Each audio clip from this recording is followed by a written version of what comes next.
بسم اللہ الرحمن الرحیم۔ شروع اللہ کے نام سے جو بڑا مہربان نہایت رحم والا ہے۔ السلام علیکم ورحمۃ اللہ وبرکاتہ۔ ناظرین اکرام، آپ کی اصلاح اور آپ کی اسلامی معلومات کے اضافے کے لیے اسلامک دعویٰ اینڈ گائیڈنس سینٹر الغاد سعودی عرب اس درس کو آپ کی خدمت میں پیش کرنے کی سعادت حاصل کر رہا ہے۔ اللہ من الشیطان الرجیم۔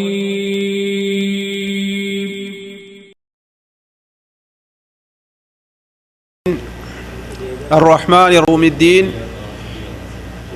ونشهد أن لا إله إلا الله ونشهد أن سيدنا ومولانا محمدا عبده ورسوله أرسله إلى الناس كافة بشيرا ونذيرا، أما بعد فإن خير الحديث كتاب الله وخير الهدي هدي محمد صلى الله عليه وسلم وشر الأمور محدثاتها وكل محدثة بدعة وكل بدعة ضلالة وكل ضلالة في النار۔ اعوذ باللہ السمیع العلیم من الشیطان الرجیم، بسم اللہ الرحمن الرحیم۔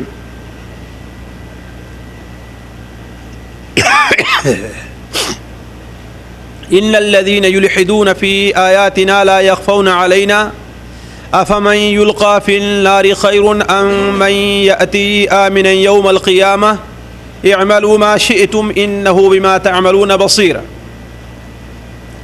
سبحانك لا علم لنا إلا ما علمتنا إنك أنت العليم الحكيم، رب اشرح لي صدري ويسر لي أمري واحلل عقدة من لساني يفقهوا قولي واحلل عقدة من لساني يفقهوا قولي۔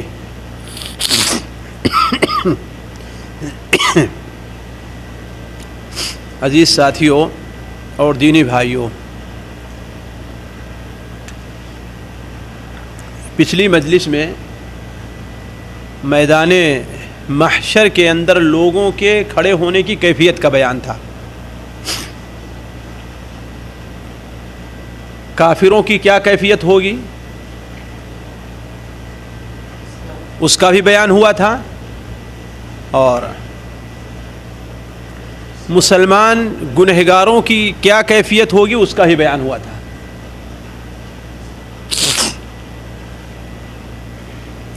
کافر لوگ کس قدر پریشان اور گھبراہٹ کی عالم میں ہوں گے، بعض گنہگار مسلمان مثلا زکوٰۃ نہ دینے والے، خیانت اور چوری سے کام لینے والے، لوگوں کی جائیداد اور زمینوں پر زبردستی قبضہ کر لینے والے، ان لوگوں کا حشر کے اندر کیا انجام ہوگا اس کا بیان ذرا تفصیل کے ساتھ آپ لوگوں کے ساتھ رکھا گیا تھا۔ لیکن اس پریشانی کے عالم میں جب کہ سورج 1 میل کی اونچائی پر ہوگا اور لوگوں کے پسینے کا یہ عالم ہوگا کہ ان کے پیچھے 70 گز تک بہتا ہوگا، گویا یہ کہیے لوگ پسینے کی دریا کے اندر کھڑے ہوں گے۔ اس وقت اللہ تبارک و تعالی اپنے کچھ نیک بندوں کو اس مصیبت اور پریشانی سے محفوظ رکھے گا، اور یہ اللہ تبارک و تعالی کا فرمان ہے کہ افنجعل المسلمین کالمجرمین ما لکم کیف تحکمون، ہم مسلمانوں کو مجرموں کے برابر نہیں کر سکتے، یعنی جو معاملہ مسلمانوں کے مجرموں کے ساتھ ہو رہا ہے وہی معاملہ مسلمانوں کے ساتھ بھی ہو، ایسا نہیں ہو سکتا۔ ما لکم کیف تحکمون، تم کیسا فیصلہ کر رہے ہو؟ یعنی یہ تو بہت الٹا فیصلہ ہے کہ اللہ تبارک و تعالیٰ کے جو دوست ہیں وہ اور اللہ کے جو دشمن ہیں وہ دونوں برابر ہو جائیں، ایسا نہیں ہو سکتا۔ اللہ کے دوست کا اور مقام ہے اور اللہ کے دشمنوں کی اور ہی کیفیت ہوگی۔ ایک اور جگہ اللہ تبارک و تعالیٰ نے ارشاد فرمایا ان الذین یلحدون فی آیاتنا لا یخفون علینا، جو لوگ میری آیتوں میں کجروی اختیار کرتے ہیں، ان پر ایمان نہیں لے آتے، ایمان لاتے ہیں تو اس کے اندر رد و فعل سے کام لیتے ہیں، لا یخفون علینا، وہ لوگ ہم سے پوشیدہ نہیں ہیں۔ اللہ تعالیٰ فرماتا ہے ہم سے چھپے ہوئے لوگ نہیں، ہم ان کو جانتے ہیں، اچھی طریقے سے جانتے ہیں۔ افمن یلقی فی النار خیر ام من یأتی آمنا یوم القیامہ، کیا جو شخص قیامت کے دن جہنم میں ڈالا جائے وہ اور جو امن و امان میں ہوگا وہ دونوں برابر ہو سکتے ہیں؟ ایسا کبھی نہیں ہو سکتا۔ تو اس حشر کے میدان میں اللہ تبارک و تعالی اپنے کچھ بندوں کو اس سخت مصیبت اور پریشانی سے محفوظ رکھے گا۔ اس کا یہ مطلب نہیں کہ وہ لوگ پریشان ہوں گے ہی نہیں، ہوگی پریشانی لاحق ہوگی، وہ وقت ہی ایسا ہوگا کہ دیدے لوگوں کے پتھرا جائیں گے، کلیجہ دل کو منہ کو آیا ہوگا، لیکن جو گھبراہٹ اور پریشانی جس مصیبت اور ہیبت ناکی سے دو چار کافر ہوں گے، منافق ہوں گے، فاسق اور فاجر ہوں گے، نماز کو چھوڑنے والے، زکوٰۃ کو چھوڑنے والے ہوں گے، وہ لوگ یعنی نیک اور صالح لوگ ایسے لوگوں سے قطعاً مختلف ہوں گے۔ اللہ تبارک و تعالی نے ان میں سے متعدد لوگوں کا ذکر قرآن مجید میں کیا ہے، اور اللہ کے رسول صلی اللہ علیہ وسلم نے بھی ان میں سے بہت کا ذکر اپنی احادیث کے اندر فرمایا ہے، جن میں سے چند کا ذکر میں آپ لوگوں کے سامنے مثال کے طور پر کرتا ہوں، اس لیے کہ تفصیل کتابوں کی ہے، یہاں پر ہر بات کو تفصیل سے نہیں رکھ سکتا۔ مثال کے طور پر پہلے وہ لوگ دیکھیے کہ جس وقت سور پھونکا جائے گا سارے کے سارے لوگ سخت گھبراہٹ اور پریشانی کے عالم میں ہوں گے، سخت گھبراہٹ اور پریشانی کے عالم میں ہوں گے، لیکن اللہ تبارک و تعالی کچھ لوگوں کو اس وقت پریشانی سے بچا لے گا۔ اللہ تعالیٰ کے فرشتے جیسے ہی وہ اپنے قبروں سے نکلیں گے، پریشانی کی حالت میں جس طرف سے آواز آ رہی ہوگی بھاگنا شروع کریں گے، ننگے سر ہوں گے، ننگے بدن ہوں گے، ننگے پیر ہوں گے، ہر حالت میں، تو اس وقت اللہ تبارک و تعالیٰ کے فرشتے ان میں سے کچھ لوگوں کو دلاسا دیں گے، گھبراؤ نہیں، گھبراؤ نہیں، پریشان نہ ہو، گھبراؤ نہیں، پریشان نہ ہو، اس لیے کہ تمہیں اللہ تبارک و تعالیٰ اس پریشانی سے محفوظ رکھے، جیسا کہ اللہ تبارک و تعالیٰ نے فرمایا ہے من جاء بالحسنۃ فلہ خیر منہا وہم من فزع یومئذ آمنون، جو لوگ نیک کام کیے اللہ تبارک و تعالیٰ انہیں اس سے اچھا بدلہ دے گا۔ یہ آگے تفصیل آئے گی کہ اللہ تبارک و تعالیٰ کا احسان ہوگا کہ حشر کے میدان میں برائی کا بدلہ تو جس قدر برائی ہے اسی قدر دے گا، ہے نا؟ یعنی اگر کسی نے کسی کو ایک تھپڑ مارا ہے تو اسے ایک ہی تھپڑ مارا جائے گا، کسی نے کسی کی ایک بالش زمین ہڑپ کی ہے تو اس کے گردن میں ایک بالش زمین ہی کا توق ڈالا جائے گا، لیکن ساتوں طبق زمین کا توق ڈالا جائے گا، لیکن بالش کتنی ہوگی؟ ایک ہی ہوگی۔ البتہ اللہ تبارک و تعالیٰ کی مہربانی حشر کے میدان میں یہ ہوگی کہ جو نیک لوگ ہوں گے ان کو ان کی نیکیوں سے بڑا کر بدلہ دے گا، حتیٰ کہ صورتحال یہاں تک پہنچے گی جیسا کہ آگے آئے گا کہ اللہ تبارک و تعالیٰ لوگوں کے گناہوں کو اور برائیوں کو نیکیوں میں بدل دے گا، گناہوں اور برائیوں کو اللہ تعالیٰ نیکیوں میں بدل دے گا۔ تو من جاء بالحسنۃ فلہ خیر منہا، جو شخص نیکی کا کام کرے فلہ خیر منہا، اس سے بہتر بدلہ ملنے والا ہے، وہم من فزع یومئذ آمنون، اور وہ لوگ اس دن کی گھبراہٹ سے، اس دن کی پریشانی سے محفوظ رہیں گے، اس دن کی پریشانی سے محفوظ رہیں گے۔ تو جو لوگ ایمان لائے ہیں، عمل صالح کیا ہے، نیک عمل کیا ہے، اللہ تبارک و تعالیٰ کے اس دنیا میں نیک بندے رہے ہیں، ایمان کو اپنے دل کے اندر بھی بیٹھایا ہے اور اپنے جسم کے اوپر بھی اسے نافذ کیا ہے، اپنے مال پر بھی نافذ کیا ہے، وہ لوگوں کو اللہ تبارک و تعالی اس دن کی گھبراہٹ سے محفوظ رکھے گا۔ سورہ انبیاء میں اللہ تعالیٰ یا سورہ مومنون میں ارشاد فرماتا ہے ان الذین سبقت لهم منا الحسنى اولئک عنها مبعدون۔ اللہ تبارک و تعالی جن کے اوپر حسنہ، بھلائی، اچھائی، نیکی کو مقدر کر دیا ہوگا وہ لوگ جہنم سے دور رہیں گے۔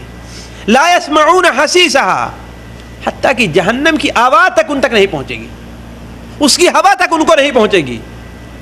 لا يسمعون حسیسها وهم فيما اشتهت انفسهم خالدون، اور جو کچھ وہ چاہیں گے، ان کا دل جو کچھ چاہے گا اللہ تبارک و تعالیٰ انہیں اس کے اندر برابر رکھے گا۔ اللہ تعالیٰ سے دعا ہے کہ اللہ تعالیٰ ہم میں سے ہر شخص کو ان نعمتوں سے نوازے۔ اللہ تعالیٰ ہم میں سے ہر شخص کو ان اعمال کی توفیق عطا فرمائے کہ ہم اور آپ بھی ان آیات کے اندر جو نعمتوں، جن نعمتوں کا ذکر ہے، اللہ تعالیٰ ہمیں بھی اپنے فضل اور کرم سے ان اعمال کے بدلے ہمیں بھی اپنے فضل اور کرم سے ان نعمتوں سے نوازے۔ تو وہم فیما اشتہت انفسہم خالدون، اور کیا ہے؟ لا يحزنهم الفزع الاکبر، فزع اکبر جو ہوگا انہیں کوئی غمگین نہیں کرے گا۔ وتتلقاهم الملائکہ، جب وہ گھبرا کر کے نکلیں گے اپنی قبروں سے، حشر کی طرف بھاگیں گے تو تتلقاهم الملائکہ، اللہ تعالیٰ کے فرشتے ان کے سامنے آئیں گے، نہ گھبراؤ، پریشان نہ ہو۔ کیا کہیں گے؟ گھبراؤ نہیں، ھذا یومکم الذی کنتم توعدون، یہ وہی دن ہے جس کا تم سے وعدہ کیا گیا تھا، یہی وہ دن ہے جس کا تم سے وعدہ کیا گیا تھا۔ اسی طریقے سے جو لوگ اس دن ذرا کچھ آرام سے رہیں گے، یا ان کی کیفیت وہ گھبراہٹ اور پریشانی کی نہیں ہوگی جو گنہگاروں کی یا منافقین کی یا کافروں کی ہوگی، ان میں وہ لوگ بھی داخل ہیں جو اس دنیا میں ایک بڑا نیک کام کیا کرتے تھے۔ کام کہنے میں بڑا آسان ہے لیکن اس کو نافذ کرنا بڑا مشکل ہے۔ ہر آدمی یہ کہے گا ہاں ہم تو یہ کرتے ہیں، ہر آدمی یہ کہتا ہے کہ ہم یہ کرتے ہیں، لیکن اسے ثابت کر دینا یہ بڑا مشکل ہے۔ وہ یہ کیا ہے؟ صرف اللہ تعالیٰ کے لیے دوستی رکھی جائے اور صرف اللہ کے لیے دشمنی رکھی جائے۔ یہ کام بڑا آسان ہے کہ کہتے ہیں کہ ہاں ہم تو اللہ کے لیے دوستی، اللہ کے لیے دشمنی رکھتے ہیں، لیکن ثابت کر دینا یہ بڑا مشکل کام ہے۔ تو اللہ کے لیے دوستی کسی سے رکھے تو اللہ کے لیے رکھے۔ فلاں بندے سے کیوں دوستی رکھ رہا ہے؟ نہ ہمارا رشتہ دار ہے، نہ ہمارا دوست ہے، نہ ہم سے کوئی لین دین کرنا ہے، نہ اسے کوئی خرید فروخت کرنی ہے کہ نہیں؟ کوئی ایسا میرا کام نہیں ہے، لیکن دوستی کیوں ہے؟ اس لیے کہ وہ اللہ تعالیٰ سے، اللہ تعالیٰ کا نیک بندہ ہے۔ اگر اس لیے کسی سے دوستی کرتے ہیں اور دشمنی جو کرتا ہے کس لیے؟ اس لیے کرتا ہے کہ وہ اللہ کا دشمن ہے، اللہ کا باغی ہے۔ اسی لیے صحابہ کرام ذرا دیکھیے، ہم اپنے اوپر دیکھیں، دوسروں کو دیکھیں۔ ہمارا ایک ساتھی ہمارے ساتھ کام میں اچھا ہے، ہمارے ساتھ بات کرنے میں اچھا ہے، ہمارے ساتھ لین دین میں اچھا ہے، تو وہ اگر نماز نہیں پڑھتا پھر بھی اس سے ہمارے تعلقات بنے رہتے ہیں۔ وہ اگر فلمیں دیکھتا ہے پھر بھی اس سے ہمارے تعلقات بنے رہتے ہیں۔ ہوتا ہے کہ نہیں ہوتا ہے؟ اس کا مطلب یہ ہے کہ وہ دوستی اللہ کے لیے نہیں، وہ دوستی اللہ کے لیے نہیں، اور ہوتی صورتحال یہ ہے کہ اسے منع تک نہیں کرتے۔ کیوں؟ کہتے ہیں اگر کہیں تو ناراض ہو جائے گا۔ کہتے ہیں کہ نہیں کہتے ہیں؟ بھائی ایک بار کہہ دیا، سوچتا ہوں بار بار کہہ دوں گا، جو ہم سے تعلق بنا ہے وہ بھی چھوٹ جائے گا۔ ہوتا ہی نہیں ہوتا؟ اس کا مطلب یہ دوستی اللہ کے لیے نہیں۔ اگر اللہ کے لیے دوستی ہوتی تو اس کی ناراضگی کا کوئی خوف نہ ہوتا۔ کس کی ناراضگی کا خوف ہوتا؟ اللہ تعالیٰ کی ناراضگی کا خوف ہوتا۔ تو جو لوگ حشر کے میدان میں کچھ امن اور امان میں رہیں گے، ان میں ایک جماعت ان لوگوں کی بھی ہے جو اس دنیا میں صرف اللہ تبارک و تعالیٰ سے، صرف اللہ کے لیے محبت کرتے تھے اور صرف اللہ کے لیے دوستی رکھتے تھے۔ ہمارا کسی سے 1000 2000 روپے ریال کا لین دین ہوتا ہے، بڑی اچھی دوستی ہے، وہ بھی نمازی ہم بھی نمازی، کوئی اختلاف ہو گیا، اس نے وقت پر ہمیں نہیں دیا، یا کہ شیطان نے اسے ورگلایا، بھول گیا وہ یا انکار کر گیا، تو کیا ہوتا ہے؟ ہماری بالکل دوستی ہماری اس کی ختم ہو جایا کرتی ہے۔ وہ چاہے کتنا نمازی کیوں نہ ہو. اگر اللہ کے لیے دوستی ہوتی، چلو بھائی وہ تمہارا معاملہ ہے، تم اس کا ہے، بھول گئے ہو، اللہ تمہیں معاف کرے، تمہیں یاد ہے یہ تمہارا معاملہ کہاں ہوگا، اللہ تعالیٰ کے سامنے پیش ہوگا. لیکن ہمارے دیکھنے میں ظاہر میں تم اللہ کے نیک بندے ہو، اس لیے ہمارا تمہارا تعلقات بنا رہے گا، کٹے گا نہیں. ایسا کرتے ہیں ہم. اس کا مطلب یہ ہے کہ ہماری دوستی کیا ہے، اللہ کے لیے نہیں. تو یہ بات بڑی آسان ہے کہہ دینا کہ ہم فلاں مولوی صاحب سے، ہم فلاں اپنے دوست سے، ہم فلاں بھائی سے اللہ کے لیے دوستی رکھتے ہیں اور فلاں سے ہم اللہ کے لیے دشمنی رکھتے ہیں. یہ کام زبان پہ تو بہت آسان ہے کہہ دینا، لیکن اسے ثابت کر دینا یہ کام کیا ہے، بڑا ہی مشکل ہے. یہ کام بڑا ہی مشکل ہے. تو وہ لوگ جو حشر کے میدان میں کچھ امن کے اندر ہوں گے، گھبراہٹ سے بچے ہوں گے، اللہ تعالیٰ انہیں پریشانی سے محفوظ رکھے گا. ان میں وہ لوگ بھی ہیں جو اللہ کے لیے دوستی کرتے ہیں اور اللہ کے لیے دشمنی رکھتے ہیں. اللہ کے لیے دوستی، ذرا غور کریں. ایک مثال میں دوں، حالانکہ یہ موضوع سے خارج ہے لیکن بات آ گئی ہے تاکہ اور واضح ہو جائے. دیکھیں حضرت علی رضی اللہ تعالیٰ عنہ، معلوم ہے اچھی طریقے سے ہم اور آپ جانتے ہیں، اور حضرت طلحہ اور زبیر، حضرت عائشہ، یہ لوگ ان کو بھی جانتے ہیں ہم لوگ اچھی طریقے سے. ذرا دیکھیے صحیح اللہ کے لیے دوستی کا معیار دیکھیے. دونوں کے اندر اختلاف کی یہ صورت ہو گئی کہ ایک دوسرے کے خلاف فوج لے کر کھڑے ہو گئے. ایک دوسرے کے خلاف فوج لے کر کے کھڑے ہو گئے، ہے کہ نہیں؟ اس سے بڑی لڑائی کوئی معاملہ ہوگا؟ ہمیں اگر گالی دے دے کہ سن لیتے بات کرنا چھوڑ دیتے ہیں.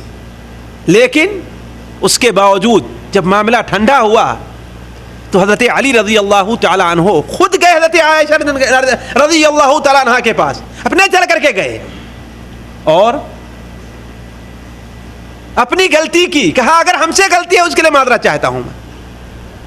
اور کیا کہا کہ میں امید رکھتا ہوں کہ حشر کے میدان میں میں اور طلحہ اور زبیر، میں اور طلحہ اور زبیر ان لوگوں میں سے ہوں گا جن سے متعلق اللہ تعالیٰ ارشاد فرماتا ہے وَنَزَعْنَا مَا فِي قُلُوبِهِمْ مَا فِي صُدُورِهِمْ مِنْ غِلٍّ، ہم ان کے دلوں کے اندر جو کچھ تھوڑی سی دشمنی اور کھوٹ ہے اس کو نکال دیں گے.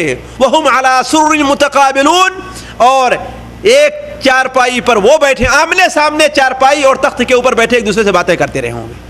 دیکھیں بات یہاں تک پہنچ گئی تھی، لیکن دوستی اور دشمنی کس کے لیے تھی؟ اللہ تعالیٰ کے لیے تھی. تو ایک دوسرے کے ساتھ فوج لے کر کے آ جانا بھی دل کے اندر کوئی چیز پیدا نہ کر سکی، دل کے اندر کوئی چیز پیدا نہ کر سکی.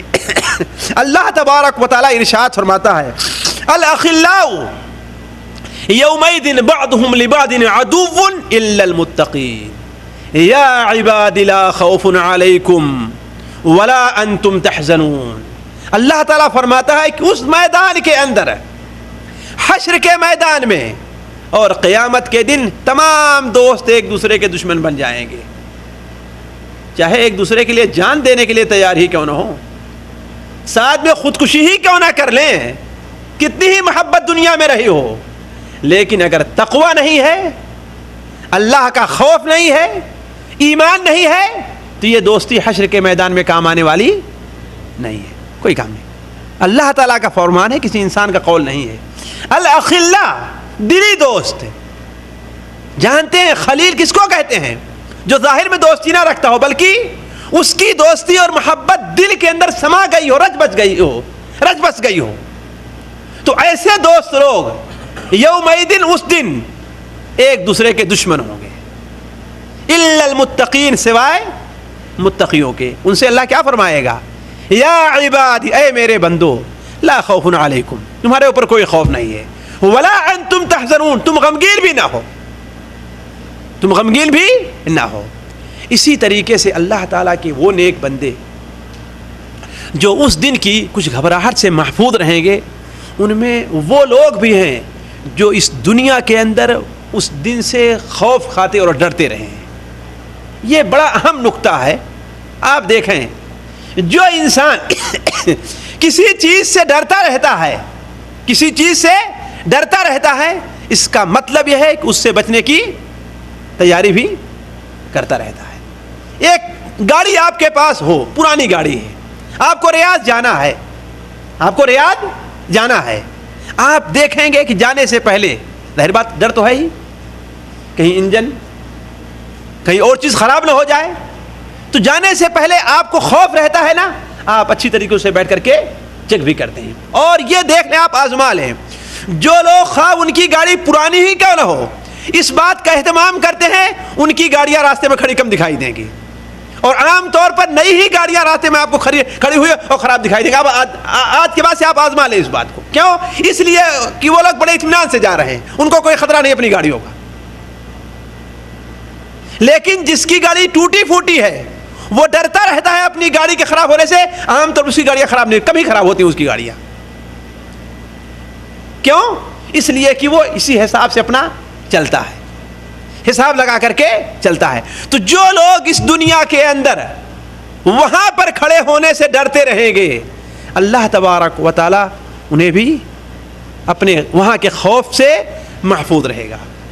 وَأَقْبَلَ بَعْضُهُمْ عَلَى بَعْضٍ يَتَسَاءَلُونَ, سورہ طور کے اندر اللہ تعالیٰ ارشاد فرماتا ہے وَأَقْبَلَ بَعْضُهُمْ عَلَى بَعْضٍ يَتَسَاءَلُونَ. جب جنت میں چلے جائیں گے تو ایک دوسرے کو سامنے ایک دوسرے سے کیا متوجہ ہو کر کے سوال کریں گے, ارے بھائی تم جنت میں آئے تم کیا کام کرتے رہے ہو, تمہارا کیا عمل تمہارے اوپر مہربانی کی ہے. وَأَقْبَلَ بَعْضُهُمْ عَلَى بَعْضٍ يَتَسَاءَلُونَ قَالُوا إِنَّا كُنَّا قَبْلُ فِي أَهْلِنَا مُشْفِقِينَ. کیا جواب دیں گے کہ ہم لوگ جب اپنے اہل میں تھے یہاں سے پہلے تو مشفقین, اس دن کی حاضری سے ڈرتے رہتے تھے, اس دن حاضر ہونے سے ڈرتے رہتے تھے. ہمیں خوف تھا کہ وہ بڑا سخت دن ہے, بڑی پریشانی کا دن ہے, بڑی گھبراہٹ کا دن ہے, بڑا خوفناک دن ہے, تو ہمیں اس کا خوف تھا, اس لیے ہم اس سے بچنے کی کوشش بھی کرتے رہتے. فمن اللہ علینا ووقانا عذاب السموم, اس لیے اللہ تبارک و تعالیٰ نے ہمارے اوپر احسان کیا. کیوں؟ اسی خوف کی وجہ سے. ووقانا عذاب السموم, اور ہمیں سخت گرم ہوا کے عذاب سے اللہ تعالیٰ نے محفوظ رکھ دیا. اسی لیے ایک حدیث شریف کے اندر ہے, حضرت ابو ہریرہ اور شداد ابن اوس رضی اللہ تعالیٰ عنہما سے مروی ہے, مسند بزار اور حلیۃ الاولیاء وغیرہ کے اندر ہے. علامہ البانی رحمہ اللہ اس حدیث کو صحیح قرار دیتے ہیں اور کہتے ہیں کہ اللہ تعالیٰ کیا فرماتا ہے. حدیث قدسی ہے, اللہ تعالیٰ فرماتا ہے کہ میرے عزت کی قسم, اللہ تعالیٰ بغیر قسم کھائے بھی سچا ہے, لیکن تاکہ آپ لوگوں کو یقین ہو جائے, مزید یقین ہو.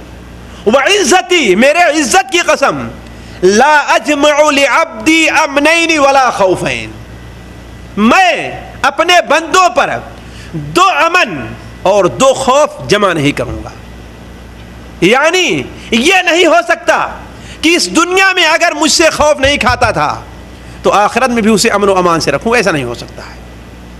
اور یہ نہیں ہو سکتا کہ اس دنیا میں اگر ہم سے خوف کھاتا رہا ہے تو آخرت میں بھی اسے میں خوف میں رکھوں, ایسا نہیں ہو سکتا ہے. تو جو اللہ کا بندہ اس دنیا کے اندر اللہ تعالیٰ سے خوف کھاتا رہا ہے, اس دن کے اس دن کھڑے ہونے سے ڈرتا رہا ہے, اللہ تعالیٰ حشر کے میدان میں ایسے لوگوں کو بھی وہاں کی گھبراہٹ اور پریشانی سے محفوظ رکھے گا. اسی طریقے سے اللہ کے کچھ نیک بندے ایسے ہیں کہ اللہ تبارک و تعالیٰ انہیں اس دن, جس دن سورج کی گرمی کا یہ عالم ہوگا کہ آج کی گرمی کے مقابلے میں 10 گنا اس کی گرمی بڑھا دی جائے گی. آج کی گرمی کے مقابلے میں اس کی گرمی کو اللہ تعالیٰ 10 گنا زیادہ کر دے گا. آج کی گرمی نہیں برداشت ہوئی, اور اونچائی پر کتنا ہوگا؟ 1 میل کے فاصلے پر. ظاہر بات ہے ہر انسان کو تلاش ہوگی کہ کوئی سر چھپانے کے لیے کوئی جگہ مل جائے, لیکن وہ زمین ایسی ہوگی, نہ کوئی پہاڑ ہوگا, نہ کوئی درخت ہوگا, نہ کوئی وادی ہوگی, نہ کوئی گھر ہوگا. کیوں؟ وجہ کیا ہے؟ یہ پہاڑ وغیرہ کہاں جائیں گے؟ یہ پہاڑ وغیرہ کہاں جائیں گے سر؟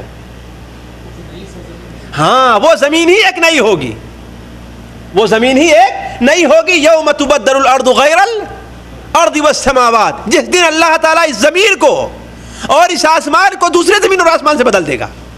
نہ یہ زمین ہوگی نہ یہ آسمان رہے گا. تو اس زمین میں نہ کوئی درخت ہوگا اور نہ ہی کوئی پہاڑ ہوگا, نہ کوئی ٹیلے کا سایہ ہوگا, کوئی سایہ نہیں ہوگا. لیکن اللہ تبارک و تعالیٰ جو اس زمین کو بدل دینے پر قادر ہے، وہ اللہ تعالیٰ وہاں پر سایہ کر دینے پر بھی قادر ہے. تو اللہ تعالیٰ اپنے کچھ نیک بندوں کو اپنی طرف سے سایے میں رکھے گا. بعض روایات کے مطابق وہ سایہ کس کا ہوگا؟ عرش الہی کا سایہ ہوگا. وہ سایہ کس چیز کا ہوگا؟ عرش الہی کا سایہ ہوگا. اور بعض علماء کہتے ہیں کہ اللہ تبارک و تعالیٰ ایسے لوگوں کے لیے اپنی طرف سے کوئی سایہ پیدا کر دے گا. بدری کا سایہ ہو، دیوار کا سایہ ہو، عرش کا سایہ ہو، اللہ تعالیٰ ہر چیز کے اوپر قادر ہے. ہمیں اس کے اوپر ایمان لے آنا چاہیے. اور یہ ہمارے اور آپ کے ایمان کا جز ہی ہے کہ یہ باتیں ہمارے اور آپ کے سامنے رکھی جا رہی ہیں کہ اس دن کی گھبراہٹ اور پریشانی پر بھی ہمیں آپ کے ایمان لے آنا ہے، اور اہل سنت والجماعت کے ایمان کا ایک رکن ہے. تو اس دن کچھ ایسے نیک لوگ ہوں گے جنہیں اللہ تبارک و تعالیٰ اپنے سائے میں رکھے گا، اور ان کی تعداد 20 سے زیادہ ہے، 10 سے 30-35 کے قریب، اور اس سے بھی زیادہ ہے کہیں. اللہ یہ میرے بیان کرنے کا یہ مقصد ہے کہ ہم میں سے کون شخص ایسا ہے جو گنہگار نہ ہو، کون ایسا ہے جس سے غلطی نہ ہوتی ہو. لیکن اگر اس دن کے اوپر ایمان ہے تو یہ اعمال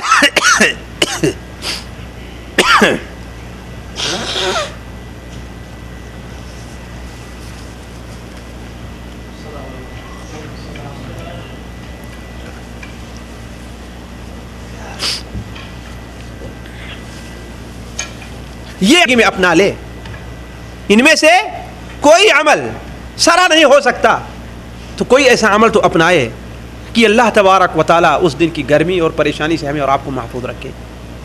بخاری شریف کے اندر ہے، اللہ کے رسول صلی اللہ علیہ وسلم کا فرمان ہے، مسلم شریف میں اور متعدد کتب حدیث میں ہے. حضرت ابو ہریرہ رضی اللہ عنہ کی روایت ہے کہ سبعۃ یظلھم اللہ فی ظلہ یوم لا ظل الا ظلہ. 7 قسم کے لوگ ایسے ہیں جنہیں اللہ تبارک و تعالی میدان محشر میں اپنے سائے کے اندر رکھے گا. اس دن جس دن اللہ کے سائے کے علاوہ کوئی دوسرا سایہ نہ ہوگا، کسی کا سایہ نہیں ہوگا. جسے اللہ سایہ نہ دے گا، دنیا کی کوئی طاقت، کوئی فرشتہ، کوئی جن، کوئی پیر، کوئی بزرگ، کوئی نبی، کوئی کسی کو سایہ نہیں دے سکتا ہے جسے اللہ تعالیٰ سایہ نہ دے. یوم لا ظل الا ظلہ، وہ دن جس دن اس کے سائے کے علاوہ کسی دوسرے کا کوئی سایہ وہاں پر موجود نہیں ہے. تو وہ 7 قسم کے لوگ کون ہیں؟ اللہ کے رسول صلی اللہ علیہ وسلم نے ارشاد فرمایا کہ پہلا کیا ہے؟ امام عادل، عدل اور انصاف سے کام لینے والا بادشاہ. بڑا مشکل مرحلہ رہتا ہے، بہت لوگوں سے دشمنی لینی پڑتی ہے انصاف کرنے کے لیے، اس لیے کہ بادشاہ کے خاندان والے جو ہوتے ہیں وہ سمجھتے ہیں کہ حکومت ہماری ہی ہے. اب ان کے ساتھ انصاف کرنا یہ بڑا مشکل مرحلہ رہتا ہے. یہ حضرت عمر فاروق رضی اللہ تعالیٰ عنہ جیسے لوگوں کا دل ہے کہ اگر بیٹا بھی شراب پیتا ہے تو اس پر بھی کوڑے برسواتے ہیں. تو امام عادل، وہ بادشاہ جو عدل اور انصاف سے کام لے. دوسرا کون؟ شاب نشأ فی عبادت اللہ، وہ نوجوان جس کی پرورش ہی اللہ تعالیٰ کی عبادت میں ہوئی ہے. والدین نے اس کے بچپن ہی سے عبادت کے اندر پالا، عبادت سکھائی، اور اسی کے اوپر وہ قائم اور دائم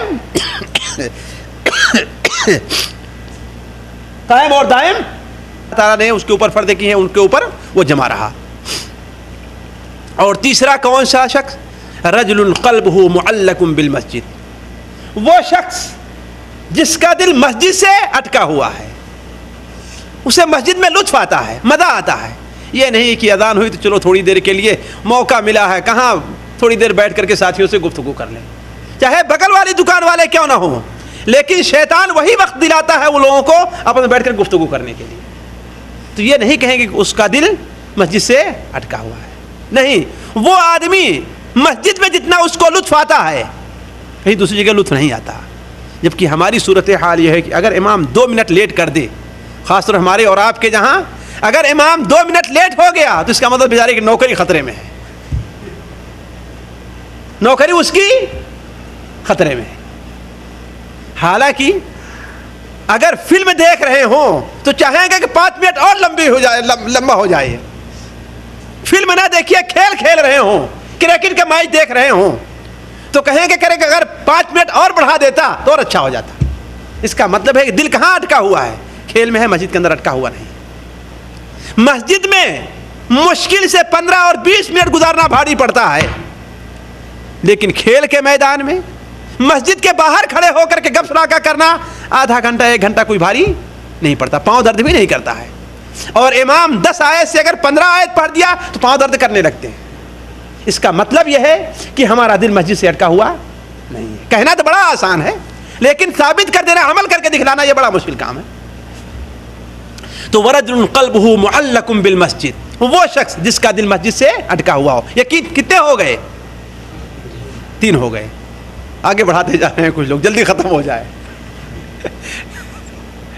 کتنے 3 ہوئے؟ پہلا امام عادل, انصاف اور بادشاہ.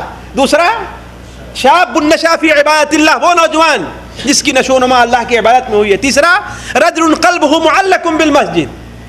اور چوتھا ہے رجلان تحابا فی اللہ, وہ 2 آدمی جنہوں نے اللہ ہی کے لیے محبت کی. اگر اکٹھا ہیں تو اللہ کے لیے ہی اکٹھا ہیں, اور اگر جدائی ہوتی ہے تو اللہ کے لیے ہی جدائی ہوتی ہے.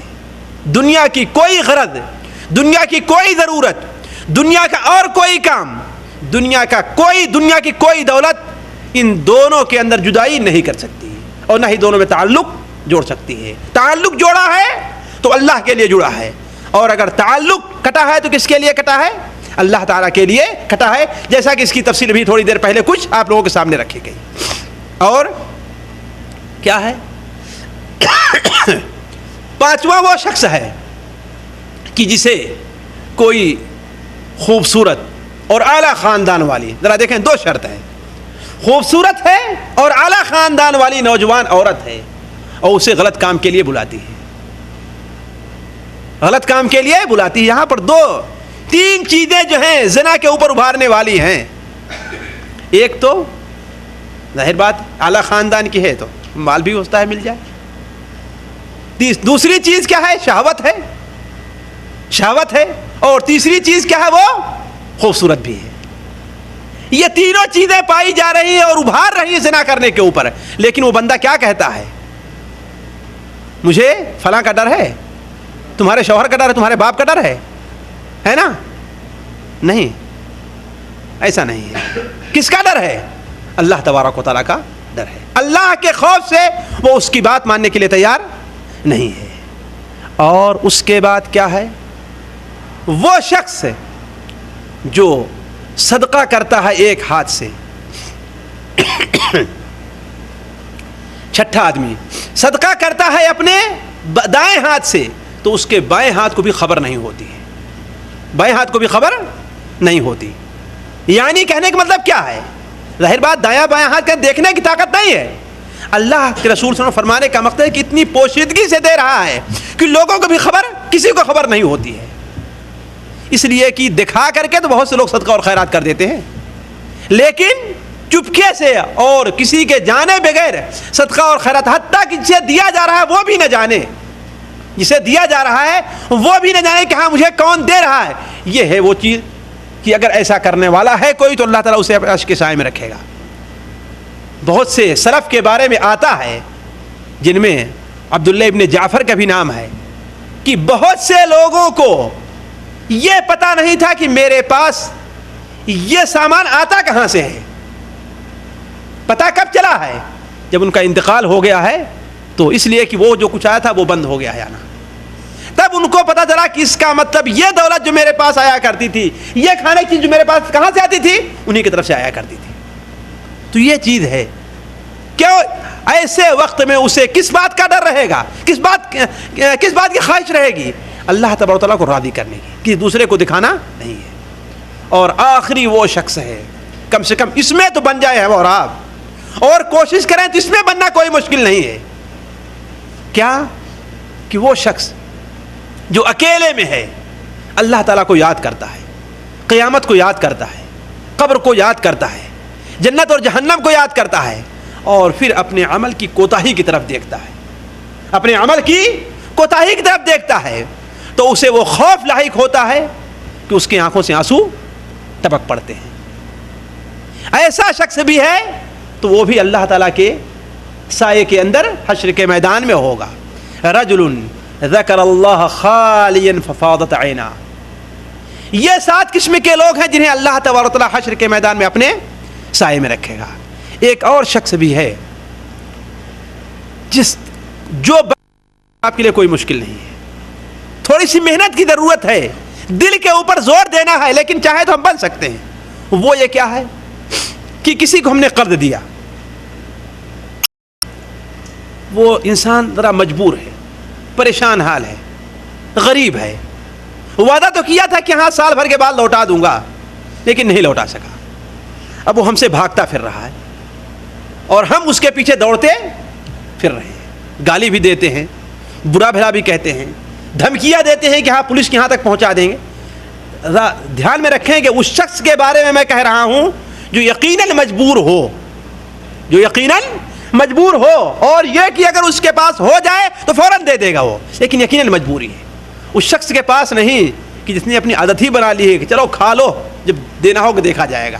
بقول کسے کہ اگر قرض اور ادھار ملے تو موت بھی خرید لیں, اگر قرض اور ادھار ملے تو موت بھی خرید لیں. ایسے لوگوں کے بارے میں بات نہیں ہو رہی ہے. یقیناً وہ انسان محتاج ہے, بچوں والا ہے, تنخواہ تھوڑی ہے, فیملی والا ہے, لمبی فیملی ہے, کماتا تھوڑا سا ہے, لے لیا ہے, اس کی نیت بھی تھی, اس کے عادات سے اخلاق سے ظاہر بھی ہوتا ہے, لیکن حالات سازگار نہیں ہیں.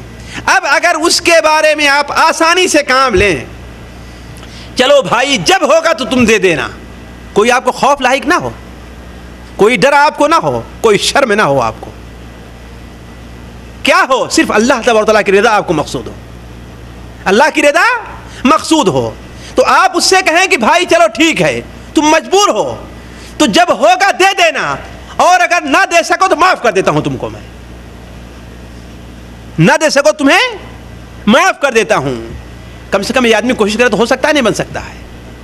جب دل پر زور دینا ہوگا, لوگ کہیں گے ارے مانگتے کیوں نہیں تم اس سے جا کر کے, بیوی بھی کہیں کیوں نہیں جا کر کے مانگتے ہو, کوئی غریب تھوڑی ہے, سارا کام چلا رہا ہے یہی اس کا, تمہارا دینے کے لیے اس کے پاس پیسے نہیں ہیں. اپنی بیوی کا علاج کر لیا, اپنے بچے کے پڑھائی دے دیا, عید پر کپڑے خرید لیا, ہر چیز کے لیے پیسہ اس کے پاس ہوتا, صرف تمہارا دینے کے لیے پیسہ نہیں ہوتا. کہیں گے نہیں کہیں گا, اور لوگ جذبے میں بھی آ جایا کرتے ہیں, لوگ جذبے میں بھی آ جایا کرتے ہیں. لیکن اگر اللہ تعالیٰ کو راضی رکھنا مقصود ہے تو اس کے اوپر عمل کرنا کوئی مشکل کام نہیں ہے. صحیح مسلم میں اور مسند احمد کے اندر حضرت ابو الیسر رضی اللہ تعالیٰ عنہ سے مروی ہے کہ اللہ کے رسول صلی اللہ علیہ وسلم نے ارشاد فرمایا, من انظر معسرا او وضع عنہ اظلہ اللہ فی ظلہ.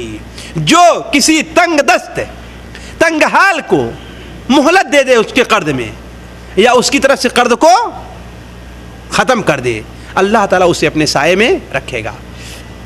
اسی طریقے سے وہ شخص جو غازیوں کے, اللہ تعالیٰ کے راستے میں جہاد کرنے والوں کے, ظاہر بات میدان میں رہتے ہیں, خیمے ہیں, کیمپ لگا ہوا ہے, ٹینٹ ہے نا, تو ان کے لیے خیمے وغیرہ کا انتظام کر دینا, ان کے سائے کا انتظام کر دینا. تو جو انسان اس دنیا میں اللہ کی راہ میں اپنی قربانی دے دینے والوں کے لیے سائے کا انتظام کرے گا تو حشر کے میدان میں اللہ تعالیٰ بھی اسے اپنے سائے میں رکھے گا. اس لیے کہ اللہ تعالیٰ کا یہ اصول ہے کہ جو جیسا کرتا ہے اللہ تعالیٰ اس کے ساتھ ویسے ہی معاملہ کرتا ہے. جو نیک کرتا ہے اللہ تعالیٰ اس کو نیکی کو اس کے بدلہ دیتا ہے. جو اللہ کی مخلوق کے ساتھ یہاں پر بھلائی سے پیش آتا ہے تو اللہ تعالیٰ ہر شخص پر اس کے لیے بھلائی سے پیش آئے گا. جیسے کہتے ہیں بچپن میں ہم لوگ ایک شعر پڑھا کرتے تھے, کرو مہربانی تم اہل زمین پر, کرو مہربانی تم اہل زمین پر, خدا مہربان ہوگا عرش بری پر. تو اللہ کی مخلوق کے ساتھ اللہ کے نزدیک سب سے محبوب بندہ اللہ کا وہ ہے جو اللہ کی مخلوق کے لیے اچھا ہے. اس لیے کہ اللہ اپنے بندوں پر ماں کے اپنے بیٹے کے مقابلے میں اللہ اپنے بندوں پر زیادہ محبت رکھتا ہے. تو جو اللہ کے بندوں کے ساتھ نرمی کرے گا حشر کے میدان میں اللہ تعالیٰ اس کے ساتھ نرمی کیوں نہیں کرے گا. صحیح ابن حبان کے اندر اللہ کے رسول صلی اللہ علیہ وسلم فرماتے تھے, عمر رضی اللہ تعالیٰ عنہ سے ہے کہ اللہ کے رسول نے کیا فرمایا ہے؟ من اضل رأس غاز اضلہ اللہ یوم القیامہ، جو کسی غازی کے، اللہ کے راستے میں جہاد کرنے والے کے سر پر سایہ کرے گا، اللہ تعالیٰ حشر کے میدان میں اسے اپنے سائے میں رکھے گا۔ اسی طریقے سے ایک اور شخص جو اللہ تعالیٰ اسے اپنے سائے میں رکھے گا، مختصر کرتے ہوئے اسے رکھتا ہوں کہ اس دنیا میں اللہ کی مخلوق کے اوپر سے کسی پریشانی کو دور کر دینا، کسی مصیبت کو دور کر دینا، اس کے عیوب کو چھپا لینا، اس کے عیوب کو چھپا لینا، یہ تمام چیزیں ایسی ہیں جو حشر کے میدان میں اللہ تعالیٰ کی طرف سے نرمی، امن اور بے خوفی کا سبب بن سکتی ہیں۔ مسلم شریف میں اللہ کے رسول صلی اللہ علیہ وسلم کا ارشاد ہے، من نفس عن مؤمن کربتن، جو کسی مومن کی طرف سے کسی پریشانی کو دور کرے گا تو اللہ تعالی حشر کے میدان میں اس کی پریشانیوں میں سے ایک پریشانی کو دور کر دے گا۔ جو کسی مومن کی ضرورت کو پوری کر دے گا اللہ تعالی حشر کے میدان میں اس کی ضرورت کو پوری کرے گا۔ حتیٰ کہ اگر کوئی انسان کسی مومن کے عیب کو چھپا لیتا ہے، کسی مومن کے عیب کو چھپا لیتا ہے، ہم اگر کسی بھائی کی کوئی غلطی جان جاتے ہیں نا، خاص طور پر اگر وہ مولویوں کا طبقہ ہو تو دیکھیے اس کے عیوب کتنے جلدی لوگوں میں پھیلنے شروع ہو جایا کرتے ہیں۔ کوئی دینداروں کا طبقہ ہو، دیکھو ارے وہ فلاں کو نہیں دیکھتے، نماز پڑھتا ہے، اتنی بڑی داڑھی رکھا ہوا ہے، اتنا لمبا کرتا پہنتا ہے نا، لیکن دیکھو فلاں جگہ فلاں گالی دے رہا تھا، دیکھو ہم نے دیکھا فلاں عورت سے کھڑے ہو کر کے باتیں کر رہا تھا، دیکھو فلاں کا مال لیا اور انکار کر دیا اور دے ہی نہیں رہا ہے۔ ہوتا ہے کہ نہیں ہوتا ہے بھائی؟ تم نے حقیقت کو جانا، حالانکہ حقیقت کچھ نہیں جانا، پوچھا وجہ کیا ہے، آخر کیوں ایسا ہو رہا ہے، ہوتا اس کے سامنے کوئی عذر ہو، اور اگر مان لیا اس کی غلطی ہے تو تمہیں لوگوں کے سامنے یہ بات پھیلانے سے فائدہ کیا ہے؟ کچھ ملنے والا ہے؟ ایک مسلمان بھائی تمہارا ہے، اگر تم اس کے عیب کو چھپا لو اور یہ امید رکھو کہ ہمارے بھی بہت سے عیوب ہیں، حالانکہ لوگ تو یہ کرتے ہیں کہ ارے یہ چیز مولویوں کے لائق نہیں ہے۔ مجھے اچھی طریقے سے یاد ہے کہ میں جب دلی میں تھا تو جمعہ کے دن تقریباً عام طور پر 9، 9:30، 10 بجے میں اپنے کمرے سے نکلتا تھا جمعہ کی خطبے کی تیاری کے بعد، جاتا تھا حجام کے پاس اور ذرا سا اپنا چہرہ وغیرہ بنوایا اور آیا تھا، تو میں نکلا تو کیا دیکھتا ہوں کہ ایک جگہ بھیڑ جمع ہوئی ہے، ایک جگہ بھیڑ جمع ہے۔ تو اب انسان کی فطرت میں ہے کہ بھائی دیکھے کیا ہے، میں اس کی طرف متوجہ ہوا تو کیا دیکھا، کوئی لڑکی جسے لوگ پیٹ رہے تھے، ایک صاحب کہتے ارے مولوی صاحب ادھر چلے جائیے، آپ کے دیکھنے کی چیز نہیں ہے یہ۔ ارے بدبختو، سارے کے سارے لوگ اکٹھا ہو کے دیکھ رہے ہو، تم لوگ مومن نہیں ہو، تم لوگ مومن نہیں ہو، اس کو کھڑے ہو کے مار رہے ہو، دیکھ رہے ہو، ایک لڑکی ہے اور مولوی صاحب کے دیکھنے کی چیز نہیں ہے، سارے کے سارے اپنی آنکھیں بند کرو نا، ٹھیک ہے میرے دیکھنے کی چیز لیکن تمہارے لیے دیکھنے کی چیز بھی تو نہیں ہے نا۔ تو لوگوں کا تصور کیا ہے کہ مولوی سے غلطی نہ ہو، بس نمازی سے غلطی نہ ہو، بس نماز پڑھتا ہے جھوٹ بھی بولتا ہے، کہتے ہیں اپنے لیے جھوٹ بولنا، فلمیں دیکھنا، چوری کرنا، دغا بازی، ساری چیز جائز سمجھتے ہیں، لیکن مولویوں کے لیے جو قرآن مولوی کے لیے آیا ہے، جو رسول مولوی کے لیے آیا ہے، جو حدیث مولوی کے لیے ہے، وہی تمہارے لیے بھی ہے۔ اور یہ بات واضح ہونی چاہیے، دین کے اندر اس قسم کی کوئی تفریق نہیں ہے کہ یہ کام مولوی کرے گا، یہ کام غیر مولوی کرے گا، سارے کے سارے برابر ہیں، اعمال کرنے میں سارے کے سارے برابر ہیں، ہر ایک سے اسی طریقے سے پوچھ گچھ ہوگی۔ تو عرض کرنے کا مقصد یہ ہے کہ حشر کے میدان میں اس دنیا کے اندر اگر کوئی اپنے کسی بھائی کے عیب کو چھپا لیتا ہے تو اللہ تبارک و تعالی حشر کے میدان میں بھی اس کے عیب کو چھپائے گا۔ اسی طریقے سے حشر کے میدان میں جو لوگ پریشانیوں سے محفوظ رہیں گے وہ شہداء ہیں اور سرحد کی نگرانی کرنے والے ہیں، اسلامی حدود کی، اسلامی سرحدوں کی جو لوگ نگرانی کرنے والے ہیں، اللہ تبارک و تعالیٰ انہیں بھی اپنے امن و امان کے اندر رکھے گا، جیسا کہ متعدد حدیثیں اس بارے میں آئی ہیں۔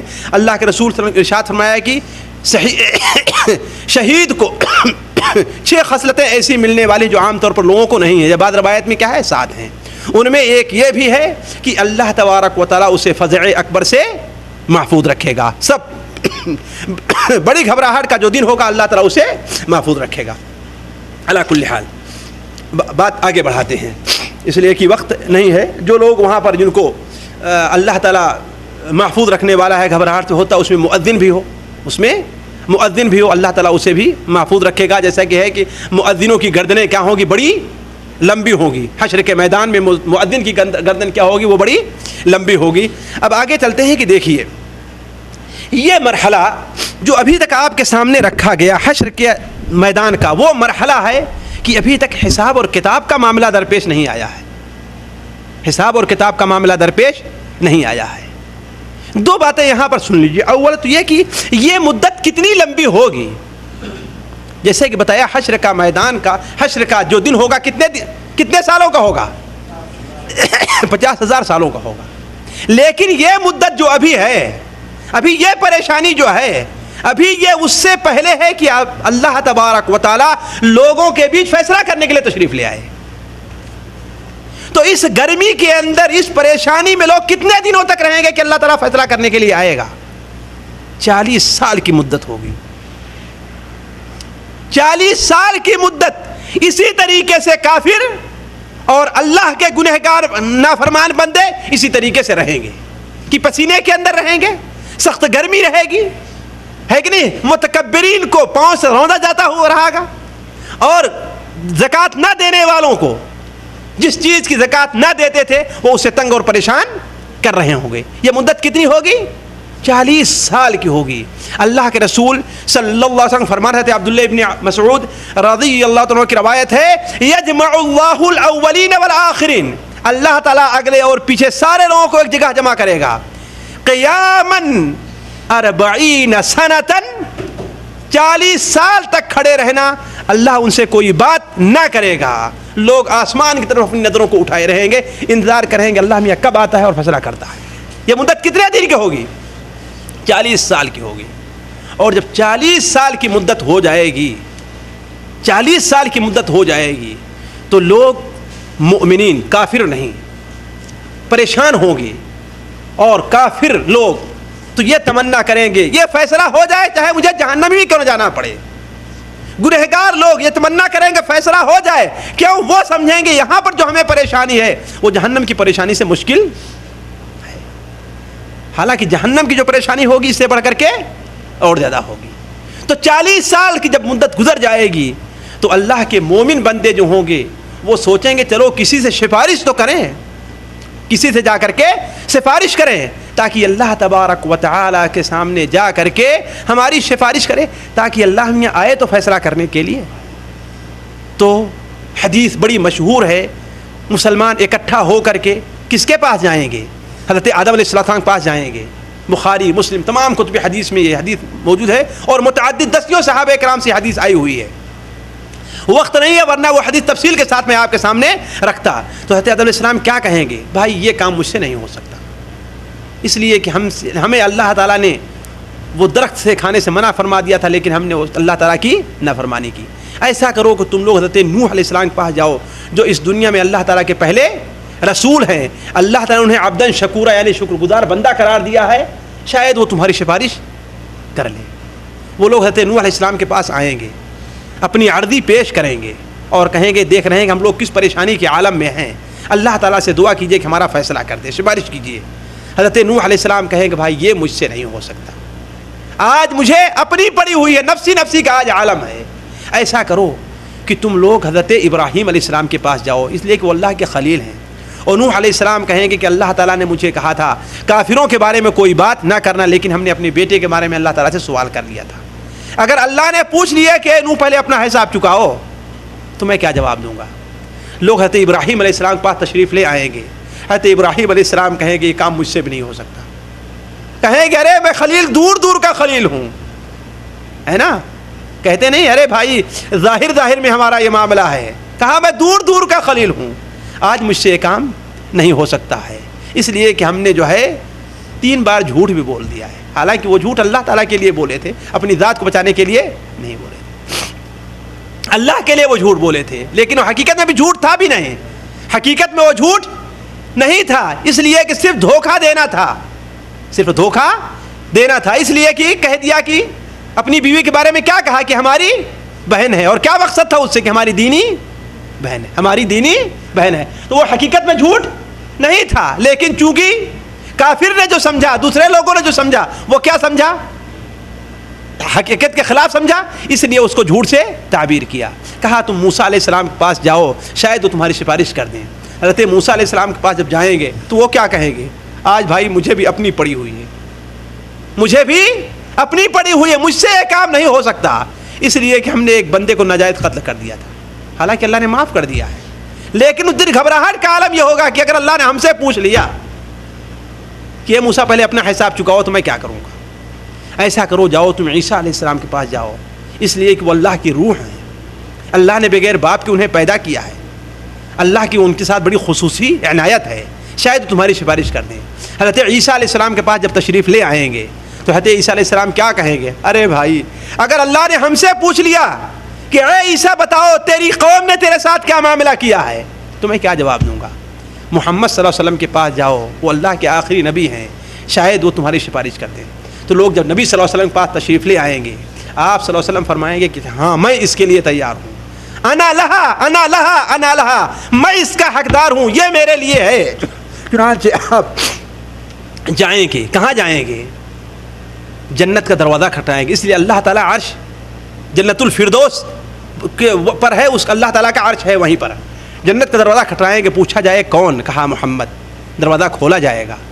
آپ پہنچتے ہی جیسے اللہ تعالیٰ کے سامنے پہنچیں گے، حضرت جبرائیل صلی اللہ علیہ وسلم آئیں گے اور اللہ تعالیٰ سے اجازت چاہیں گے کہ محمد سجدے کی اجازت چاہتے ہیں۔ آپ صلی اللہ علیہ وسلم کی اجازت ہوگی اور آپ سجدے میں گر جائیں گے۔ کتنی دیر تک سجدے میں گرے رہیں گے؟ 1 ہفتہ مستقل اللہ تعالیٰ کے لیے سجدے میں گرے رہیں گے۔ 1-2 منٹ کی بات نہیں، 1-2 سیکنڈ کی بات نہیں، 1 ہفتے تک مستقل اللہ تعالیٰ کے سامنے سجدے میں گرے رہیں گے، اللہ تعالیٰ کی تعریفیں کریں گے، اللہ کے سامنے روئیں گے اپنی امت کے لیے، ساری قوم کے لیے۔ تب اس کے بعد اللہ تعالیٰ فرمائے گا یا محمد ارفع راسک، اپنے سر کو اٹھاؤ، سل تعطا واشفع تشفع، مانگو، کیا مانگ رہے ہو تم دیے جاؤ گے، اور سفارش کرو تمہاری سفارش قبول کی جائے گی۔ جب اللہ کے رسول صلی اللہ علیہ وسلم، بعض روایات کے مطابق 3 بار آپ ایسے کریں گے، اور جب آپ صلی اللہ علیہ وسلم کی اللہ تعالیٰ سفارش قبول فرما لے گا تو اس وقت اللہ تبارک و تعالیٰ حشر کے میدان میں تشریف لے آئے گا۔ یوم تشقق السماء بالغمام ونزل الملائکۃ تنزیلا الملک یومئذ الحق للرحمن وکان یوما علی الکافرین عسیرا۔ جس دن آسمان بدلیاں لے کر کے پھٹ جائے گا اور فرشتے نازل ہوں گے، بعض روایات کے مطابق 7 آسمان کے فرشتے صف در صف آئیں گے۔ وجاء ربک والملک صفا صفا، تیرا رب اور فرشتے صف در صف آئیں گے۔ اللہ تبارک و تعالی جب تشریف لے آئے گا بدلیوں کے جلو، فرشتوں کے جلو میں ہو کر کے، کتنے فرشتے ہوں گے اللہ بہتر جانتا ہے۔ تو سب سے پہلا فرمان اللہ تبارک و تعالیٰ کا کیا ہوگا؟ سب سے خطرناک ہوگا۔ بخاری شریف کے حضرت ابو ہریرہ کی روایت ہے، سب سے پہلے اللہ تعالیٰ جو ندا دے گا کہے گا یا آدم، اے آدم۔ تمام لوگ اپنی گردن اٹھائیں گے کہ آدم کہاں ہے، اور سب پہچانتے ہوں گے کہ یہی ہمارے باپ ہیں، چھوٹا ہے وہ بھی، کافر ہے وہ بھی، مومن ہے وہ بھی، منافق ہے وہ بھی، سارے پہچانے گے کیا ہے، سب لوگ دیکھیں گے۔ تو اللہ تبارک و تعالیٰ کا حکم ہوگا، آدم علیہ السلام کیا کہیں گے؟ لبیک وسعدیک والخیر فی یدیک، اے اللہ تبارک و تعالیٰ ہم حاضر ہیں، بار بار حاضر ہیں، بھلائی تیری ہے۔ کیا فرما رہا ہے اللہ تعالیٰ؟ فرمائے گا اے آدم اخرج بعث النار، اپنی ذریت سے جہنم کا حصہ الگ کر لے آج۔ یہ وہ بڑی مشکل گھڑی ہوگی، یہ سب سے پہلا خطاب اللہ تعالیٰ کا ہوگا جب حشر کے میدان فیصلہ کے لیے آئے گا۔ تو اب تک لوگ سمجھتے ہوں گے کہ آگے والا جو مرحلہ ہے وہ آسان ہوگا، لیکن جب یہ مرحلہ پیش آئے گا تو لوگ پیچھے کی باتوں کو بھول جائیں گے۔ کیا حکم ہوگا؟ اخرج بعث النار، اپنی ذریت سے جو جہنمیوں کا حصہ ہے وہ الگ کر لے۔ حضرت آدم علیہ السلام پوچھیں گے اے اللہ تعالیٰ جہنمیوں کا حصہ کتنا ہے، کتنے لوگ ہیں؟ اللہ تعالیٰ حکم دے گا 1000 میں سے 999 لوگوں کو جہنم کے لیے الگ کر لو۔ تو جب یہ آواز آئے گی، اللہ کے رسول صلی اللہ علیہ وسلم کا فرمان ہے کہ حاملہ عورت کا خوف سے حمل ساقط ہو جائے گا، لوگ بے ہوش ہو کر کے گر پڑیں گے، ایسا محسوس ہوگا کہ لوگ نشے کے اندر ہیں۔ اور اگر کسی عورت کے پاس دودھ پیتا بچہ اسے پھینک دے گی، جیسا کہ اللہ تعالیٰ ارشاد فرماتا ہے قرآن مجید میں، ان زلزلۃ الساعۃ شیء عظیم، قیامت کا زلزلہ بڑا ہی سخت ہے، یوم تذہل کل مرضعۃ عما ارضعت وتدع كل ذات حمل حملها وترى الناس سكارى وما هم بسكارى ولكن عذاب الله شديد۔ جس دن دودھ پلانے والی عورت اپنے بچے کو پھینک دے گی اور حاملہ عورتوں کا حمل خوف سے ضائع ہو جائے گا، اور آپ لوگوں کو مدہوش دیکھیں گے، بے ہوشی کے عالم میں ہوں گے، وما هم بسكارى، وہ بے ہوش نہیں ہوں گے بلکہ اللہ تعالیٰ کا عذاب ہی اتنا سخت ہوگا۔ تو یہ پہلی ندا ہوگی اللہ تبارک و تعالیٰ کی طرف سے جب حشر کے میدان میں لوگوں کے بیچ فیصلہ کرنے کے لیے آئے گا۔ تو جب یہ ہو جائے گا تو اس کے بعد اللہ تبارک و تعالیٰ کی طرف سے ندا دینے والا ایک ندا دے گا، یا خود اللہ تعالیٰ ہو ندا دے گا، کیا کہ ہر شو شخص جو جس کی پوجا کرتا تھا اس کے پیچھے ہو لے، جو سورج کی پوجا کرتا تھا سورج کے ساتھ ہو جائے، جو کسی پتھر کی پوجا اس کے ساتھ ہو جائے، اور ان کے معبودوں کو ان کے سامنے لا کھڑا کر دیا جائے گا۔ اس طریقے سے لوگ الگ الگ ہو جائیں گے، یومئذ یتفرقون، جیسا قرآن مجید میں ارشاد ہے کہ اس دن لوگ فرقہ فرقہ، جماعت گروپ کے اندر بڑھ جائیں گے۔ یہ مومنوں کا گروپ ہوگا، یہ کافروں کا ہوگا، یہ منافقوں کا ہوگا، یہ بت کی پوجا کرنے والوں کا ہوگا، یہ فلاں کی پوجا کرنے والوں کا ہوگا، یہ کسی پیر کی پوجا کرنے والوں کا ہوگا، یہ کسی نبی کی پوجا کرنے والوں، سارے کے سارے لوگ الگ ہو جائیں گے۔ یومئذ یتفرقون، اس کے بعد اللہ تبارک و تعالی لوگوں کا ایک ایک کر کے حساب لے گا، ایک ایک کر کے حساب لے گا۔ اب حساب تک لا کر کے ہم نے آپ لوگوں کو کھڑا کر دیا ہے، آگے کا مرحلہ کیا پیش آنے والا ہے، اللہ نے زندگی بخشی اور توفیق رہی تو انشاءاللہ اگلی مجلس کے اندر اللہ تعالیٰ حساب کن اصول کے اوپر لے گا، اللہ تعالیٰ کیا حساب لے گا، اور کن کن چیزوں کے بارے میں ہم سے اور آپ سے پوچھے گا، وہ کیا کیا سوالات ہم سے اور آپ سے ہوں گے، وہ چیز انشاءاللہ اگلی مجلس میں آپ کے سامنے رکھوں گا۔ اللہ تعالیٰ سے دعا ہے کہ اللہ تعالیٰ ہمیں اور آپ کو ایسے عمل کی توفیق عطا فرمائے جو اس مشکل مرحلے سے ہمیں اور آپ کو محفوظ رکھے۔ اللہ تعالیٰ سے دعا ہے کہ اے اللہ تعالیٰ ہمارے اعمال تو ایسے نہیں ہیں، ہم تیرے گنہگار بندے ہیں، لیکن اے اللہ تعالیٰ اپنی رحمت سے اور اپنے فضل سے حشر کے میدان میں ہمیں اور آپ کو اس میدان کی سختی سے محفوظ رکھے۔ ربنا تقبل منا انك انت السميع العليم وتب علينا انك انت التواب الرحيم وصلى الله على نبينا محمد وبارك وسلم۔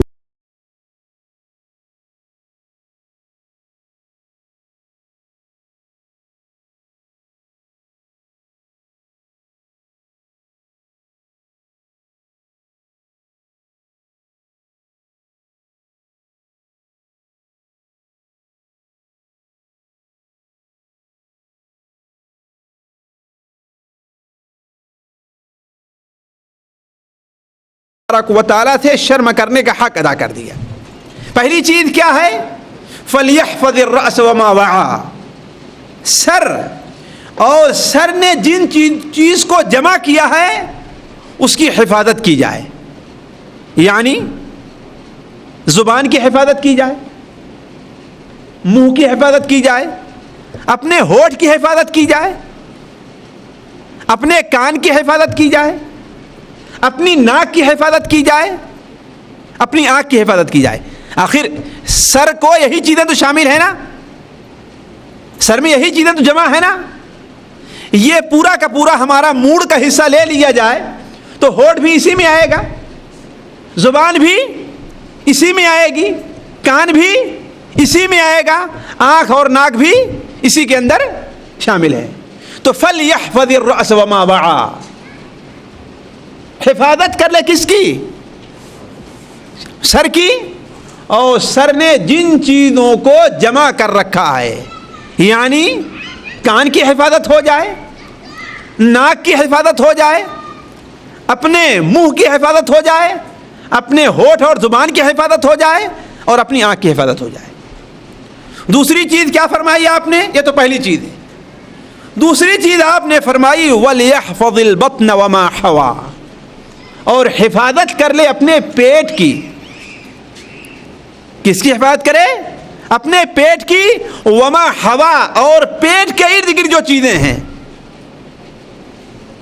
انسان کا دل ہے پیٹ کے ارد گرد، اس کی حفاظت ہو جائے، انسان کا جگر ہے اس کی حفاظت ہو جائے، انسان کا معدہ اور آتڑیاں ہیں اس کی حفاظت ہو جائے، انسان کی شرمگاہ ہے اس کی حفاظت ہو جائے، انسان کا پاؤں ہے اس کی حفاظت ہو جائے۔ تو وَلْيَحْفَظِ الْبَطْنَ وَمَا حَوَىٰ، پیٹ کی حفاظت کر لے اور پیٹ جن چیزوں کا احاطہ کیے ہوئے اس کی حفاظت ہو جائے۔ اور اس کے آگے آپ نے کیا فرمایا؟ وَلْيَذْكُرِ الْمَوْتَ وَالْبَلَا، موت کو اور موت کے بعد سڑ گل جانے کو یاد کرے، موت کو اور موت کے بعد سڑ گل جانے کو یاد کرے۔ یہ ایسی چیز ہے جو عام طور پر لوگ بھولے ہوئے ہیں، ورنہ اگر میں ایک ایک سے پوچھنے لگوں کہ 24 گھنٹے میں آپ موت کو کتنی بار یاد کرتے ہیں تو کتنے لوگ یہاں پر ابھی نکلیں گے کہ ہاں وہ دن میں یاد کرتے ہیں ایک بار موت کو۔ موت اور قبر کو پڑھے لکھے لوگوں کی بات کرتا ہوں، خود میری طرف سے شروع کیجئے ابھی آپ اور پوچھ لیجئے کہ کتنے لوگ ہیں 24 گھنٹے میں موت کو ایک بار دو بار یاد کرتے ہوں گے۔ حالانکہ نبی صلی اللہ علیہ وسلم کیا فرمان ہے؟ جو اللہ تبارک و تعالیٰ سے شرم کا حق ادا کرنا چاہتا ہے تو وَلْيَحْفَظِ الْمَوْتَ وَالْبَلَا، موت اور موت کے بعد سڑ گل جانے کو یاد رکھے۔ یہ تو 3 چیز ہوئی، اور چوتھی چیز کیا ہے؟ وَمَنْ أَرَادَ الْآخِرَةَ تَرَكَ زِينَةَ الدُّنْيَا، جو آخرت کو چاہتا ہے، اور ہر مومن کو آخرت چاہیے، کہ ہے کوئی جو کہے کہ میں آخرت نہیں چاہتا؟ آخرت پر ایمان ہمارے آپ کے ایمان کا ایک جز ہے۔ ایمان کے کتنے ارکان ہیں؟ 5 ہیں 6 ہیں؟ ہاں آپ تو یہ کہہ رہے ہیں نا، اچھا ایمان کے کتنے ارکان ہیں؟ 6 ارکان ہیں۔ ان میں سے ایک کیا ہے؟ آخرت پر ایمان لانا۔ تو ہر مومن کا ایمان پورا ہوگا ہی نہیں اگر وہ آخرت نہ چاہے تو، کہ پورا ہو جائے گا؟ اگر آخرت نہ چاہے تو اس کا ایمان پورا ہوگا ہی نہیں، وہ تو دہریہ شمار ہوگا۔ ما ہی الا حیاتنا الدنیا نموت ونحیا وما یہلکنا الا الدہر، یہ دنیا کی زندگی ہے، ہم زندہ ہیں اور مر جائیں گے، معاملہ ختم ہو جائے گا۔ کچھ جاہل لوگ کہتے ہیں ارے بھائی کس نے دیکھا ہے آخرت کو؟ دیکھا تو نہیں ہے یقیناً، لیکن سنا ہے۔ اور کس سے سنا ہے؟ نبی صلی اللہ علیہ وسلم سے، قرآن مجید سے۔ اللہ تبارک و تعالیٰ نے قرآن مجید میں آخرت سے متعلق جتنی باتیں بیان کی ہیں، جتنی باتیں بیان کی ہیں، شاید ہی کوئی صورت ایسی باقی ہو جس میں آخرت کا ذکر نہ ہو۔ اور آپ مکی زندگی کی ساری صورتیں آپ اٹھا کر کے دیکھ لیجئے، کثرت سے آخرت کا ذکر اس کے اندر پایا جا رہا ہے۔ تو ومن اراد الآخرۃ، جو انسان آخرت چاہتا ہے، ترک زینت الدنیا، اس نے دنیا کی زیب و زینت کو تر کر دیا۔ تو فمن فعل ذلک، جس نے یہ 4 کام کر لیے، اس نے اللہ تبارک و تعالی سے شرم کا حق ادا کر دیا۔ تو اب ذرا دیکھیں کہ ہم سے اور آپ سے مطالبہ کس چیز کا ہے؟ کہ اللہ تبارک و تعالی سے ایسی شرم کی جائے جیسا کہ شرم کرنے کا حق ہے۔ شرم کرنا عام طور پر لوگ سمجھتے ہیں کہ نہیں سمجھتے؟ ہر انسان سمجھتا ہے کہ شرم کرنا اور حیا کرنا کیا ہے۔ شرم دین کے اندر ایک بڑی اہمیت رکھتی ہے، حیا ہمارے اور آپ کے دین میں ایک بڑی اہمیت رکھتی ہے۔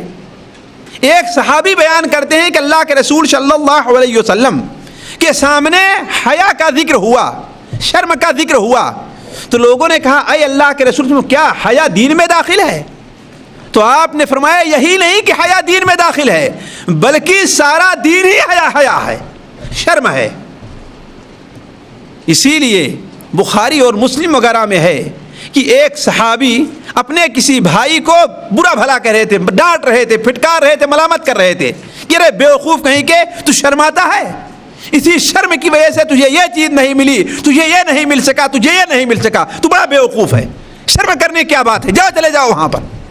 آپ صلی اللہ علیہ وسلم کو ادھر سے گزر ہوا تو آپ نے فرمایا کہ دعو، اسے چھوڑ دو، فإن الحیاء من الایمان، اس لیے کہ شرم کیا ہے؟ ایمان کا ایک حصہ ہے۔ بلکہ ایک حدیث میں آپ نے تو یہ بیان فرمایا کہ ہر دین کا ایک طرح امتیاز ہوتا ہے، ایک نشان ہوتا ہے، اور ہمارے دین کا نشان کیا ہے؟ حیا اور شرم کرنا ہے۔ حیا اور شرم کرنا ہے. تو ہر انسان سے مطالبہ ہے کہ وہ شرم کرے، اللہ تعالیٰ سے شرم کرے، اللہ تعالیٰ کے نیک بندوں سے شرم کرے. ایک صحابی نبی کریم صلی اللہ علیہ وسلم کی خدمت میں آتے ہیں. امام احمد بن حنبل رحمہ اللہ نے اپنی کتاب الزہد کے اندر نقل کیا ہے کہ ایک صحابی نبی صلی اللہ علیہ وسلم کی خدمت میں آئے اور عرض کیا، یا نبی صلی اللہ علیہ وسلم آپ مجھے کوئی وصیت کیجیے، اگر آپ لوگ صرف یہی ایک حدیث یہاں سے لے کر کے چلے جائیں تو میں سمجھتا ہوں کہ آپ کی زندگی کا نقشہ بدل جائے گا. اور چھوٹی سی حدیث ہے، آپ یاد کر سکتے ہیں اس کو، کہ صحابی نے آ کر نبی صلی اللہ علیہ وسلم سے کیا عرض کیا کہ آپ مجھے کوئی نصیحت کیجیے، کوئی وصیت کر دیجیے. تو آپ نے کیا فرمایا کہ اللہ تبارک و تعالی سے ایسے ہی شرم کرو،